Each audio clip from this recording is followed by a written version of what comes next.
Tetor të 2022-shit kam bërë check-upin në rutinë që bëhet dhe aty u diagnostikova me kancer gjiri. Momenti i parë ishte shumë i vështirë për mua, për pjesëtarët e familjes, dhe më e dhimbshmja në gjithë histori ishte sepse një vit më përpara mami im ishte diagnostikuar me kancer gjiri dhe e hoqi gjoksin. Gjithsesi, kjo është një histori e kaluar. Unë të gjithë trajtimin tim e kam ndjekur në spital shtetëror dhe dua të falenderoj me gjithë shpirt, gjithë stafin mjekësor. Është një sëmundje që do shumë forcë, ka shumë faza. Më falër se kur e kujtoj nese. Është një sëmundje që si fillim duhet ta pranosh që ti e ke. Dhe më tepër është psikologjike, por unë për këtë pjesë kam luftuar shumë. Dhe sa herë për një vit e gjysmë kam bërë kimiot dhe kimiot i lija të premteve sepse të hënën doja me patjetër të isha në punë. Dhe kjo gjë më ka dhënë dhe më ka bërë shumë të fortë. Për një vit e gjysmë kam bërë këto kimiot,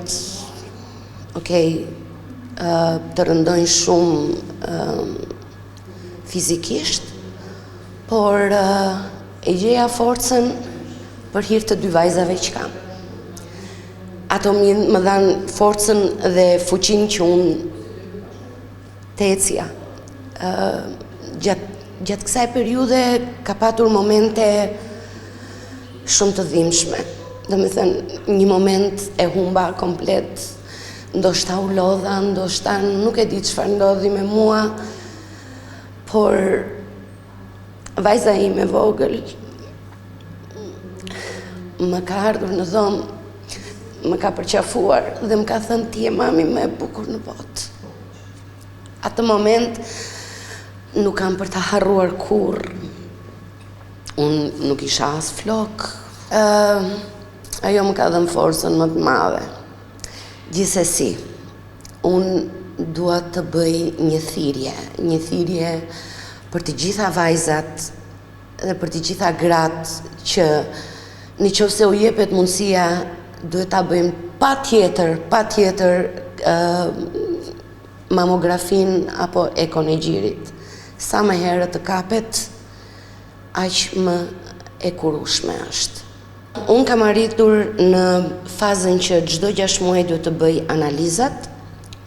analizat e gjakut dhe nivelin e qelizave kancerogjene.